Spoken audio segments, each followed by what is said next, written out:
Hello and welcome to a brand new episode of Premier Perspective. Today we are going to be talking about the Chelsea City game that just took place. Great result for us here. We're City fans, so we're pretty Yeah, it's a happy with very what yeah. happened today. Yeah, for sure. But in the first 12 minutes, City didn't look too good. It didn't look like it was going to be a great game for City fans all around for the City team. And it looked like Chelsea was going to be attacking that whole game. But around the 13th minute, City kicked in and they started to play really well as a team. And they looked like they were together. And then, sure enough, they scored right after within the 18th and 21st with Foden getting an assist and then a goal.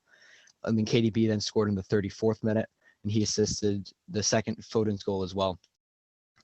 Sterling probably could have put it away a lot earlier, but thankfully KDB was able to put it in. I was just so anxious watching that. I was like, bro, you need to score this. Like he was never shooting that ball. I was so mad. I was so mad. But but thankfully he was able to put it in. Their City dominated the game all the time. Foden had a great game. And actually, in my opinion, I think Rodri had a really good game. Surprisingly, because like people say he's like City's most overrated player and he really isn't good enough for the team and he's slow. And that is true most of the time. But today he really didn't look it. Even though he has a slower play, it's more passive. It worked. And he was able to be calm under pressure and also distribute really well. Yeah, no, I definitely agree with you on that. Unpopular opinion maybe for some, but from what I've seen these last couple games, I'm really liking Cancelo at right back. I really do too. I love Cancelo right As back. much as I really love Walker, I really like Cancelo right back. I saw during the game, right after the game, they did a little analysis how whenever City attacks, Gundogan joins the attack. Rodri holds right in front of the center backs, and Cancelo dips right in next to Rodri and Yeah, holds like an that inverted. position. Yeah, like an It's like inverted. a box, Yeah, it's like basically inverted fullback type thing. providing protection. And I feel like with City, like that was really great for them, especially today. I think Cancelo looked great. De Bruyne looked good. The only thing with De Bruyne that I would say is probably I feel like he just needs to touch up a bit with his finishing. I feel like he had a lot of chances to score. Yeah, for Um, sure. Especially but that one before the first goal. mhm. Yeah. But overall, I think he's been playing pretty well. I thought Foden is great. Something that I've said that I've advocated for as a angry City fan in the past was that Sterling continue play on the right side and that we put whoever, and in this case Foden, on the left, because I feel like Sterling maximizes his play when he's on the right side. And I feel like Foden playing at the left wing has actually worked out in a lot of instances in the past. But overall, I would say that City had a pretty great game. And I think the glue of it today, I honestly believe, was Gundogan.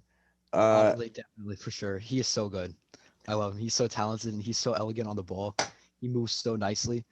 And that first goal that turned was beautiful. Just around Thiago Silva, someone as experienced as him that should be able to defend that well. Gundogan was did really well in putting his body between Thiago Silva and the ball and was able to put it in the bottom corner. yeah, and especially me as someone who's been an advocate, Gundogan hater in the past. I really have enjoyed watching him play this season. I think he's really kicked it up a notch, and I think that has a lot to do with the change in Pep system this year, with implementing him and Rodri together. And I think that the two of them have been working well as a unit. And I feel like if City continues this play, they're definitely going to be up there with Liverpool and United uh, for the title race.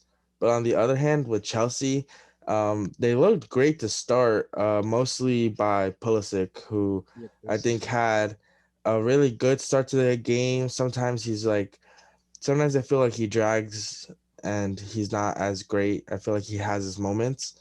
But Chelsea looked good at the beginning, but then afterwards they just were constantly getting exposed. Um, they tried to press, but City was able to find every single gap. So I feel like City didn't really do that great. Chelsea didn't do that great. Defensively, they looked poor. Um, with Thiago Silva, I feel like with him and Zuma, like I feel like they don't. communicate that well. I feel like there was a lot of times where one of them was doing something and the other one was doing another thing. They got the goal right at the end of the game, but it didn't really mean anything. It was just a consolation goal. But yeah, I don't know. I feel like Chelsea was pretty poor today. Yeah, I totally agree with that on all levels. Aside from that first like that first 10, 12 minutes and that last 5 minutes that they were pressing a little bit, they had like little spurs of like passing really well and passing quickly around City like in the towards the middle of the game, but they never really looked like they were going to get back into that game. Even when they were pressing right at the end and got that goal, I was never worried that Chelsea was going to get back into it. They had no desire to. Timo Werner failed to score yet again. I don't think he Timo scored Werner is awful. in now 12 in now 12 games. Kai Havertz as well, even though he was just subbed on probably around the 70th minute, he didn't play well either. Ziyech had so many crosses, but nobody was in the middle for them. I'm not sure who was playing that 9 today for them. I don't even remember honestly, because nobody. It might have been Werner. I think it was probably Werner. There were so many times where Werner was drifting wide, uh, out of position. He just looked lost. He Yeah, looked he lost out there today. did. I feel that I in Frank Lampard's mind, he probably saw Werner, that he's fast, that he can maybe get through the line of Diaz and Stones, but he was lost. He was all over the place. I felt like this would have been a completely different game if Chelsea started Giroud, I because totally I agree with that. feel like Giroud is the perfect player to play against City. He's tall. He'll definitely put way more pressure on the two center backs, Right. and he opens up play more. He's a central forward who can hold the ball, can push it out wide, can be a threat in the middle, as you're saying with Ziyech putting in crosses in. That's the striker you want in there, with someone with like Ziyech who puts in great crosses. You need someone like Giroud in the middle. I feel like, honestly, as bad as I felt like a lot of the Chelsea players did play today, I feel like a lot of this blame has to go to Frank Lampard. I totally agree with that. And looking at him, we had the video about it the other day, possibly getting sacked soon. Rightfully so at this point, we see, because just all the wrong decisions in terms of substitutions, who starts, who plays, who gets taken out at certain times. I mean, Werner probably shouldn't have played more than a half today. He just 100%. he shouldn't have played at all, honestly. I Yeah, I don't understand how as a manager you're down 3-0 at halftime. Obviously what you were doing in the first half was not working at all. And then you wait until I believe it was like 63rd, 64th minute to Yeah, make it your was first around that. subs. Like what did you I don't understand like at what the thinking is as a manager. Like what do you think in that time, in those like 18 minutes of the beginning of the second half, like what do you think is going to change? Because it didn't work for 45, because then Right, you're wasting your own 20 minutes of play where you could be getting back into this game. right, and they Not had bringing so in, as we said, we were talking about that we don't think Werner should have started, that Giroud, even Abraham should have started. And then he proceeds to not even bring either of them in for the whole game. I don't understand the logic behind it. no, I totally don't understand it either. And Giroud, it's not like he hasn't proven that he can score. He scored 4 against Sevilla. He scored in that very next game against whoever they played in the Prem. I really don't know what it is against it, because Giroud is so experienced. He knows exactly how to play these games.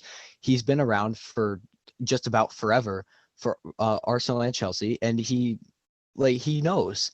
He knows what to do. He knows how to put a ball in the back of that. He knows how to play experienced defenders like City has. I know there are defenders that are a lot more experienced, like Thiago Silva on the Chelsea team.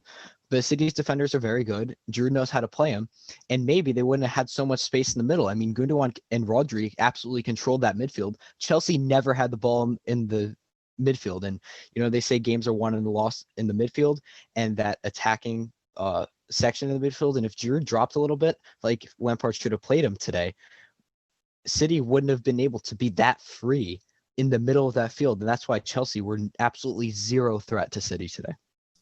Yeah, I totally agree with you, and I feel like that pretty much wraps up what the game is. City dominated. They found the gaps. Chelsea were poor. Didn't really look like a unit today. In terms of for the future, now Chelsea sits in eighth place in 26 points. We were talking about Arsenal and how bad they were doing, and now Arsenal's only 3 points behind them. So the turnaround in just a couple games, Arsenal with 3 straight wins, Chelsea not winning in 3 games. City now, if they win their game in hand, are only 1 point behind United and Liverpool, who are top of the table. So a lot is at stake right now for the future. I think City is going to continue in the good path that they're in right now. Chelsea needs to change things up if they want to change how their season's going. But yeah, I pretty much think that that wraps up what went on with City and Chelsea today.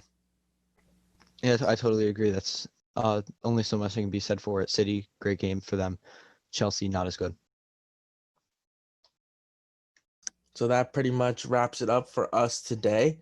We want to say thank you to anyone who listened. This was our match review for City and Chelsea. Next up, we have a video later in the week on the Carabao Cup semifinal games. That's going to be a good one for you guys. So make sure to check that out later in the week. And yeah, we're also on Twitch. I've been streaming FIFA 21 on Twitch for anyone who's interested to go check that out. Our link is on our YouTube for that. So thank you for anyone who's been watching, and we'll see you later in the week.